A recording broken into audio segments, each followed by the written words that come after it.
Disc number 5, my favourite of all the discs. If you're unfamiliar with this series, it's about me looking through a collection of old floppy disks I had in the 90s and haven't gone through since, and finding out exactly what is on them. Now this says Computer Weekly 2.5 megabytes of essential Windows programs, but I may well have overwritten this with something entirely different. Who knows? Anyway, let's delve into DOS and find out exactly what is on this high density piece of fabulous disk technology.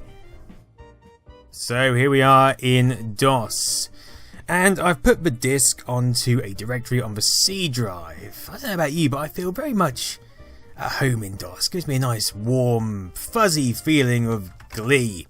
Anyway, these discs, I don't know, I could have put something else on here. I often reformatted discs and used them for backing up things, but this looks like it's the original Computer Weekly programs. Now, Computer Weekly was a magazine. It started in 1966 and finished in 2011. I don't think I got many copies of it, but this is what we get on the disc. We get PK Unzip, which is a extraction utility, which is replaced by WinZip these days. We've got a README file, so let's have a look at the README file. Computer Weekly Disk 5. This software requires a total of 2.5 megabytes of disk space. If you have problems installing it, you can copy the appropriate zip files from the diskette by hand. Requires PKZip version 2.04G. Oh, very nice. Very, very nice. So, I imagine we can go straight for the setup. It's probably going to ask us to boot to Windows. Yes, it is. So let's regroup back in Windows. So here we are in Windows. So I need to navigate to where my disk was placed. So disks 2.4. And we'll run setup.exe. There we go, Computer Weekly installation. Total disk space required 2.4 megabytes. We've got Backgammon, Block Breaker, obviously an Arkanoid clone thing, IT utilities. Wow, the IT utilities are extensions to the Windows File Manager. They use drag and drop to enhance it with a trash can facility. We get a recycle bin in Windows 3.11. MDI Fly. MDI Fly is a unique shareware utility that manages MDI applications. Selecting, so these are programs which interact with each other, I believe. Like, you can have like a clip art program interacting with Microsoft Word, for example. Super Stuff Utilities is a collection of utilities for enhancing Windows, including Super Taskman. Super Taskman? Star True type fonts. Well, this is going to be absolutely fabulous, isn't it? Okay, let's install it. Let's put it there. That's fine. Here we go. The moment of truth. What? An error occurred while copying files? Alright, bear with me. I'm going to try installing each program separately and see how we get on. Back in 1 second. Yep, we are done. Unfortunately, Super Stuff Utilities refused to install for whatever reason. Probably because of my garish window colours, it couldn't quite hack it. Anyway, I fancy a bit of Backgammon, actually. Let's have a bit of Backgammon. Thank you for trying the demo version of this game. If you would like to receive the latest version, send $15. I may well do, although I could probably buy several Backgammon boards for the same price. Alright, so we can roll the dice. And then we can... I can't even remember how to play Backgammon. I was more of a chess person. Backgammon always... You have to kind of bounce that way, don't you? And move your pieces. I haven't got time for this. Yeah, I want to quit. Block Breaker is more my sort of thing. Install to C block. Yes, please. MIDI and wave music. Yes, please. And... the current MIDI mapper refers to a device not installed on the system. We can't be having that, can we? We cannot be having that. Let me just deal with this situation a second. This is not what I was hoping for in a Windows environment. MIDI mapper, what are you looking at? You're looking at all synth. Oh, I don't know, why doesn't that work? I mean, that should work really, shouldn't it? I mean, have we got sound? We should have sound. Yeah. I'm sorry, this isn't really time for troubleshooting, is it? I don't really want to go into troubleshooting here. Oh, forget MIDI music. Forget it. Forget it. We don't need it. Yep, it doesn't matter. Let's play Block Breaker. With these sound effects, why would you need MIDI music? This is actually quite controllable via the mouse. That was a bit of an angle. This mouse control offers a good degree of precision. See, I would have got these cover discs after popping down to my newsagents after my paper round, probably. And this could have entertained me for at least the entire morning, maybe the entire day if we got some good programs. I mean, when CDs came on covers, then that was a whole different story, because that would entertain me for ages. There's so many programs on a CD, so many demos and games, and just trying to get each one to work was a problem in itself. But this was nice to pass the time, just having like little utilities on your desktop, just to break up schoolwork or just to play with. It was all about experimenting with a computer, wasn't it, and seeing what it could do, and just amassing as many programs as you could. I guess that's what it was for me. That's why I've got all these discs. I mean, the computer I had them on is long gone, sadly, but I managed to keep all these discs, which was very, very future wise of me. Yeah, future wise. Alright, there we go. There is Block Breaker. What else can we do? We've got a demo. Oh, we can change the sound. Yeah, we all know what that is. Okay, let's go to the next program on our list, which is IT Utilities. This is not free software. Please register. Alright. Install to see IT Util. The new file is older than the existing file. New file is 1.3. We'll keep the existing file. This is a DLL file. Yeah, we'll keep the existing file. Thanks. And we'll see what IT Utilities has to offer me. Oh, yeah, I remember this. We've got the little trash can. So, we can take a program. We need a crappy file I don't need. I don't need these files anymore, do I? So goodbye. Oh, that is beautiful. And hopefully we can. Yeah, we can undelete it.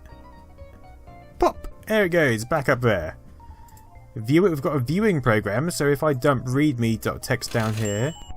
Oh, this is when computers started to become good, and we've got zipping. We've got Windows zipping functionality.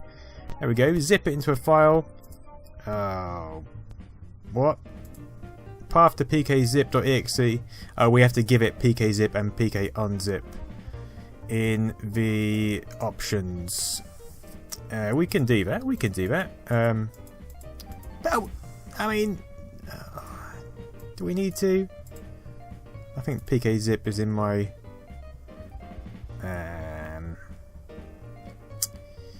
path somewhere. DOSBits. I think there's a folder called DOSBits that I have put it into pkzip. So I can put in here C DOSBits pk. Oh, I'll just do that. C DOSBits. All it needs is the path. There we go. Of course it's valid. Just give. Of course it's valid. C/DOSBits. Maybe they don't want the end slash. Oh, you fussy little bugger. Anyway, we can zip this. Oh, look at that zip sound effect. That's lovely. And it captures the last file you sent over there as well. And we can zip it. Oh, yeah, it has to go back to DOS to zip it. Not go back to it, but open up a DOS prompt. And it zipped it somewhere. Lovely. Lovely. Splendid. We'll leave that running. And we'll go back to Computer Weekly. MDI Fly. To fly for a white guy. That's not a song, is it? I mean, there was a song, To Fly for a White Guy. by that punk band. I can't remember their name. I can't remember. The Offspring, of course. Good God. My memory sometimes. Anyway, MDI Fly, here it is. Unregistered copy. We've got O and H. Configure. Oh, this is too much to get into in a What's on My Disc episode. But, you know, there it is. Star True type fonts. We've got some fonts installed, I believe. What have we got? Freely, Spaghetti Condensed, BJ Book, BJ. Right. We need a word program. There we go. You'll do. Let's see what we've got. So, BJ Book. Highlight BJ Book. And fonts. And find. Are you telling me you didn't install the fonts for me? Is that what you're trying to tell me? Oh, I've got to bloody add them. Haven't I? They're in the zip file. Right, they're in the zip file on the original disc. I've got to unzip them as well. My word. I mean, what kind of shenanigans is this? I can't even open a DOS prompt in Windows. Because, no I can, but it'll open it full screen and it'll mess up my screen. I don't want to do that. Let's do it anyway. Let's do it.